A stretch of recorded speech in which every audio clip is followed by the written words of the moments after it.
Assalamualaikum warahmatullahi wabarakatuh. Kami dari kelompok 4. Di sini kami akan mempresentasikan hasil laporan makalah kami, yaitu tentang analisis putusan nomor 751 K/PDT 2020.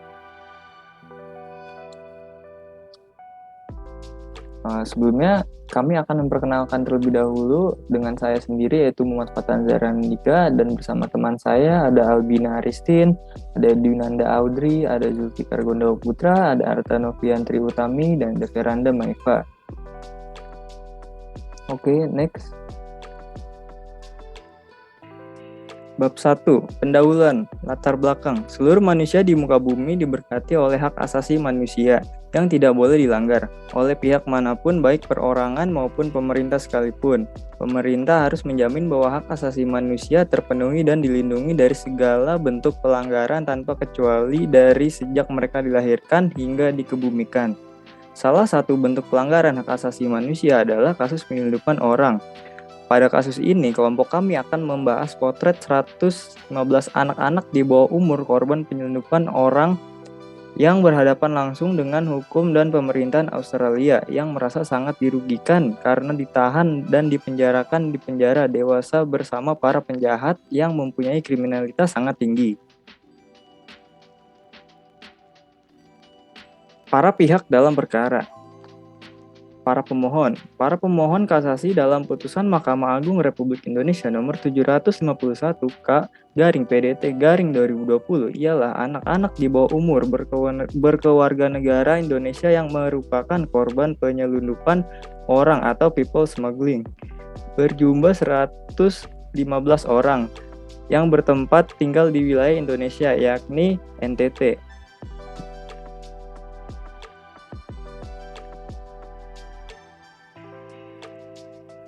Kemudian, para termohon, the Commonwealth of Australia atau pemerintah Australia yang mencakup 1. Department of Immigration and Border Protection atau Departemen Imigrasi dan Batas Perlindungan. Kedua, Australia Federal Police atau Polisi Australia. 3. Commonwealth Director of Public Prosecution atau Kantor Direktur Jaksa Penuntut Umum Persemakmuran. 4. Attorney General's Department atau Departemen Kejaksaan Agung Australia.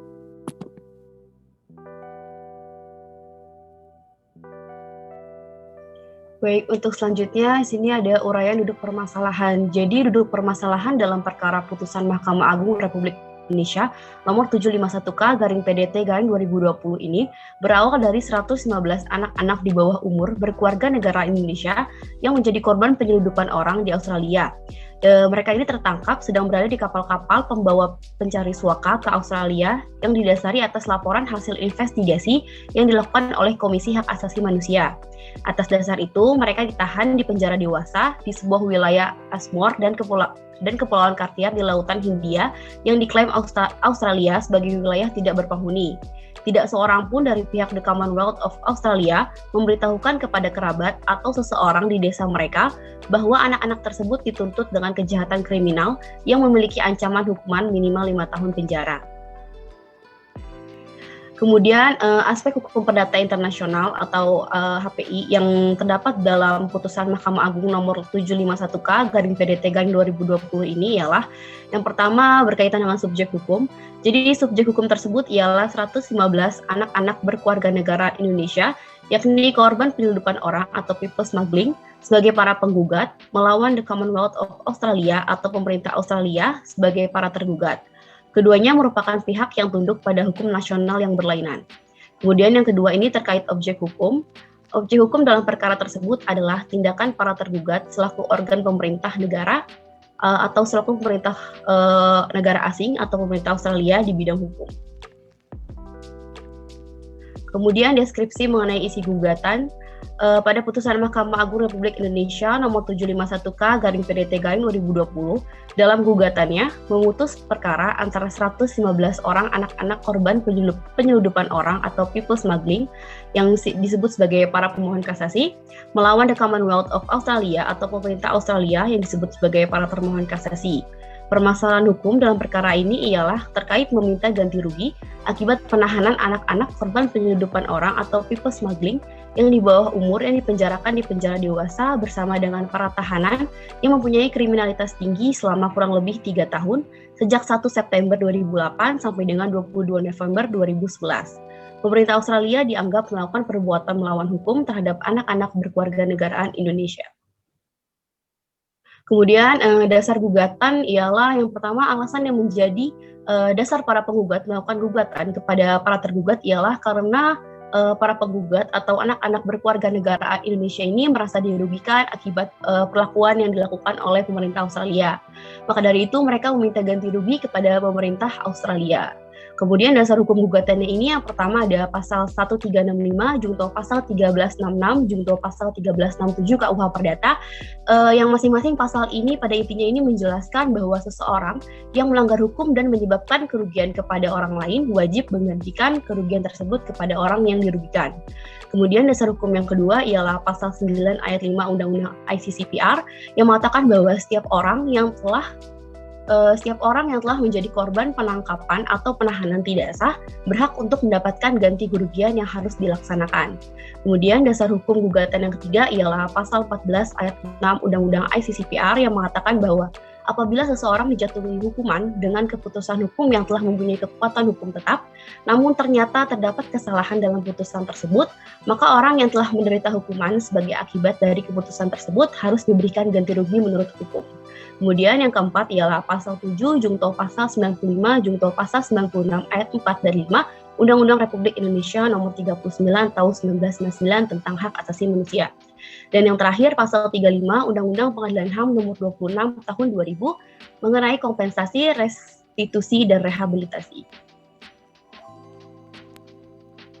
Yang selanjutnya itu putusan hakim dan pertimbangan hukum hakim. Pada tingkat pertama, pertimbangan hukum hakim pada tingkat pertama putusan nomor 637 garing PDTG garing 2016 garing Pengadilan Negeri Jakarta Pusat menyatakan bahwa menerima eksepsi kompetensi absolut yang diajukan para tergugat bahwasanya Pengadilan Negeri Jakarta Pusat tidak berwenang mengadili perkara tersebut dan tidak sesuai kompetensi yang ada karena para tergugat merupakan badan publik sehingga tidak dapat ikut secara keperdataan. Maka dari itu, amar putusan pada tingkat pertama mengabulkan eksepsi kompetensi para tergugat, yang kedua menyatakan Pengadilan Negeri Jakarta Pusat tidak berwenang mengadili perkara ini, dan yang ketiga menghukum para penggugat membayar biaya perkara yang timbul sebesar Rp1.016.000. Tingkat banding. Pertimbangan hukum hakim pada tingkat banding putusan nomor 76 garing PDT garing 2016 garing Pengadilan Tinggi DKI sependapat dengan putusan majelis hakim tingkat pertama dan menyatakan bahwa eksepsi para tergugat dapat dibenarkan karena Pengadilan Negeri Jakarta Pusat tidak berwenang mengadili perkara akuo karena perkara tersebut harus diajukan dan diadili oleh Pengadilan Australia dan hukum nasionalnya. Amar putusannya menerima permohonan banding dari para pembanding semula para penggugat tersebut, menguatkan putusan Pengadilan Negeri Jakarta Pusat nomor 637 garing PDTG garing 2016 garing Pengadilan Negeri Jakarta Pusat tertanggal 13 Maret 2018 yang dimohonkan banding tersebut, dan yang ketiga menghukum yang para pembanding semula para penggugat membayar biaya perkara untuk kedua tingkat peradilan yang dalam tingkat banding sebesar Rp150.000. Selanjutnya ada tingkat kasasi. Tingkat selanjutnya terdapat pada tingkat kasasi putusan nomor 751K garing PDT garing 2020 menyatakan bahwa sudah tepat judek faksi mengabulkan eksepsi para tergugat dan tidak bertentangan dengan hukum atau undang-undang yang berlaku. Selanjutnya ada amar putusannya. Yang pertama menolak permohonan kasasi dari para pemohon kasasi yaitu Muhammad Rasid dan kawan-kawan. Yang kedua menghukum para pemohon kasasi untuk membayar biaya perkara dalam semua tingkat peradilan yang dalam tingkat kasasi ini sejumlah Rp500.000. Selanjutnya bab 3 analisis. Yang A, persoalan hukum perdata internasional. Untuk menjawab permasalahan apakah kasus perkara dengan nomor putusan 751K garing PDT garing 2020 merupakan kasus yang bisa diselesaikan dengan hukum perdata internasional atau HPI. maka dikenal dengan adanya titik-titik peralihan yang dapat dikatakan sebagai keadaan yang menyebabkan berlakunya suatu sel-sel hukum dimulai dengan evaluasi terhadap titik peralihan primer dan titik peralihan sekunder. Titik peralihan primer atau TPP adalah fakta yang membedakan kasus yang dihadapi tersebut dari kasus yang sepenuhnya tunduk pada satu aturan hukum dan karena itu menunjukkan bahwa kasus tersebut adalah kasus hukum perselisihan. Dalam titik peralihan primer atau TPP, terdapat beberapa faktor yang dapat membedakan apakah suatu hubungan hukum tersebut termasuk ke dalam hubungan hukum perdata internasional atau bukan. Faktor-faktor itu diantaranya adalah yang pertama adalah kewarganegaraan diartikan sebagai pihak yang menyebabkan timbulnya persoalan hukum perdata internasional atau HPI. Karena korban penyeludupan orang atau people public adalah anak-anak warga negara Indonesia atau WNI yang berhadapan langsung dengan hukum dan pemerintah Australia. Maka terjadilah persoalan hukum perdata internasional. Dan juga ada kasusnya tersebut, maka timbullah masalah mengenai hukum mana yang harus digunakan dalam menyelesaikan perkara tersebut karena kedua belah pihak yang bersangkutan adalah warga negara dari negara yang berbeda. Subjek hukum berbeda kewarganegaraan terbagi menjadi dua hubungan, yaitu yang pertama ada perorangan, yang kedua ada badan hukum. Yang kedua itu ada bendera kapal, yang dimana untuk kapal, bendera adalah seperti kewarganegaraan untuk orang biasa. Yang ketiga itu ada domisili, yang dimana faktor yang menimbulkan masalah hukum perdata internasional atau HPI, yang diartikan sebagai tempat kediaman seirang atau de facto berada. Yang keempat ini ada tempat kediaman, yang dimana sehari-hari yang bersangkutan dianggap mempunyai kediaman. Yang kelima ada tempat kedudukan badan hukum, diartikan sebagai tempat di mana kedudukan badan hukum itu berada. Yang keenam ada pilihan hukum, yang dimana faktor yang menimbulkan atau menciptakan terjadinya hubungan antara hukum golongan atau hukum perdata internasional atau HPI. Melihat dari faktor-faktor yang di atas, terutama dalam faktor kewarganegaraan antara warga negara Indonesia dengan badan hukum asing, maka dikatakanlah bahwasannya kasus tersebut merupakan persoalan hukum perdata internasional. B. Penutupan hukum mana yang berlaku. Untuk menentukan hukum manakah yang berlaku dalam kasus perkara yang merupakan warga negara Indonesia atau WNI dengan pemerintah yang merupakan badan hukum asing, maka diperlukan identifikasi pengertian titik pertalian sekunder atau disebut dengan TPS. Dalam kasus tersebut, faktor-faktor yang terdapat dalam titik pertalian sekunder atau TPS dapat menentukan hukum manakah atau apakah yang dapat berlaku. Faktor tersebut berdasarkan sebagai berikut. Yang pertama ada berdasarkan tempat terletaknya benda atau lex situs atau lex recit. Yang kedua, tempat dilangsungkan perbuatan hukum atau lex loci pecus. Yang ketiga, tempat dilangsungkan atau diresmikan perkawinan atau lex loci collaboration. Yang keempat, tempat ditandatangani kontrak. Yang kelima, tempat dilaksanakan perjanjian. Berdasarkan lex loci pecus yaitu memiliki arti hukum akan berlaku berdasarkan di mana perbuatan hukum dilaksanakan, maka dengan kata lain peradilan Australia lah yang memiliki kewenangan dalam hal tersebut dan melaksanakan hukum nasionalnya. Berdasarkan juga asas lex loci delege komisi yang artinya terjadi perbuatan melawan hukum yaitu ditahannya anak-anak di bawah umur sebagai korban penyeludupan orang atau people smuggling yang dimasukkan ke dalam penjara dewasa. Hal ini menyebabkan terjadinya perbuatan melawan hukum berupa tindakan kekerasan seksual yang terjadi dalam penjara tersebut. Dalam hal kasus ini, terkait dengan beberapa subjek hukum, yaitu anak-anak di bawah umur yang menjadi korban penyeludupan orang, yang dipenjarakan dalam penjara dewasa. Dampak dari hal tersebut yaitu terjadinya kekerasan seksual dan pedofilia terhadap anak-anak tersebut di dalam penjara dewasa.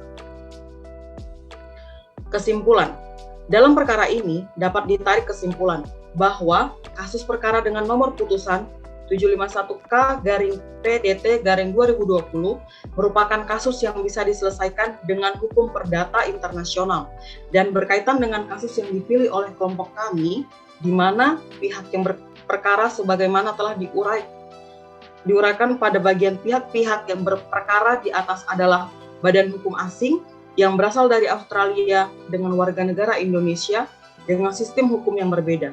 Oleh karena itu, menentukan hukum manakah yang berlaku dalam kasus perkara ini, maka diperlukan identifikasi pengertian titik pertalian sekunder. Berdasarkan asas loci actus dan asas lex loci delicti komisi, maka dapat disimpulkan bahwa berlaku juga statuta mixta. Statuta mixta adalah statuta yang berkenaan dengan perbuatan hukum oleh subjek hukum atau perbuatan hukum terhadap benda-benda. Saran. Serujuk dari kasus di atas, Indonesia dengan Australia harus membangun kerjasama dalam penanganan kasus trafficking dalam rangka membangun kerjasama antara pemerintah Indonesia dan pemerintah Australia. Dalam pemberantasan tindak pidana perdagangan orang, maka kedua negara dapat mengacu pada ketentuan kerjasama berdasarkan hukum internasional. Kerjasama antara pemerintah Republik Indonesia dan pemerintah Australia seharusnya dilakukan secara seimbang dan saling timbal balik demi keadilan dengan mengangkat isu trafficking in person bersamaan dengan isu people smuggling dalam rangka mendorong pengakuan pemerintah Australia bahwa banyak tahanan-tahanan warga negara Indonesia di Australia yang didakwa sebagai pelaku people smuggling sesungguhnya merupakan korban trafficking in person dalam berbagai bentuk antara lain seperti pada kasus ini. Sekian dari hasil presentasi kami. Terima kasih.